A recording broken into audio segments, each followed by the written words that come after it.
নির্বাচন আসতে না আসতেই আমরা দেখেছি ইতিমধ্যেই ইসলামী আন্দোলন বাংলাদেশের নেতা কর্মীদেরকে বিভিন্ন জায়গায় হয়রানি করা হচ্ছে, বিভিন্ন জায়গায় তাদেরকে মিথ্যা মামলা দিয়ে তাদেরকে দাবিয়ে রাখার জন্য ষড়যন্ত্রে একদল লিপ্ত হয়েছে।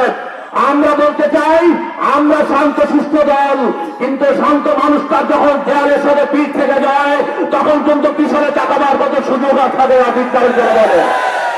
আমরা আজকে চট্টগ্রাম থেকে বলতে চাই, গতকালকে আমাদের রাজাপুর উপজেলা সুপ্তগড় ইউনিয়নের আমাদের যুব আন্দোলন সেক্রেটারি, তাকে ইউনিয়ন শ্রমিক দলের সেক্রেটারি, তিনি একজন আলেম, তিনি একজন মাওলানা, তাকে আজকে প্রোগ্রামে দাওয়াত দেওয়ার কারণে দোকান থেকে টেনে হেঁটে নামিয়ে তারপরে তার গায়ে চড় দেওয়া হয়েছে।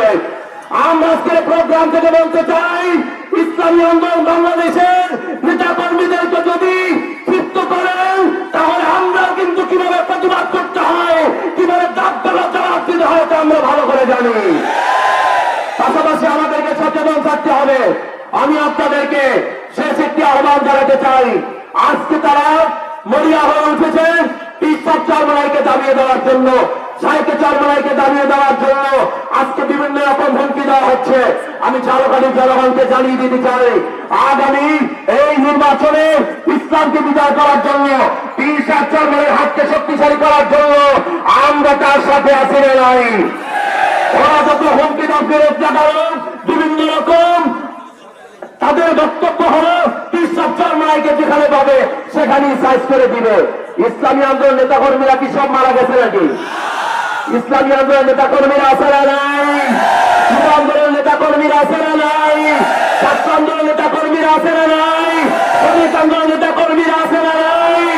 আমরা বলতে চাই যে জিপ দিয়ে ইসলামের চরমনাইয়ের বিরুদ্ধে কথা বলবে, আমাদের কাছে শক্তি আছে, ওই জিপ ছেড়ে বাংলার জনগণ ছেড়ে ফেলবে। ওরা যদি হাত দিয়ে প্রতিহত করতে চায় সেই হাত আমাদের সাথে আছে না নাই? ওরা যদি রাঙা চোখ নিয়ে প্রতিবাদ করতে চায় সেই রাঙা চোখ আমাদের কাছে আছে না নাই? তবে ইনশাআল্লাহ আমি ঝালকাঠির সকল নেতা কর্মীদেরকে বলবো, আগামী নির্বাচনে ইনশাআল্লাহ ঈশ্বর চরমনাইয়ের হাতকে শক্তিশালী করার জন্য ডানে থেকে বামে থেকে সামনে থেকে পিছনে থেকে ইসলামকে বিজয় করার জন্য ইনশাআল্লাহ সদা সর্বদা সজাগ থাকবো।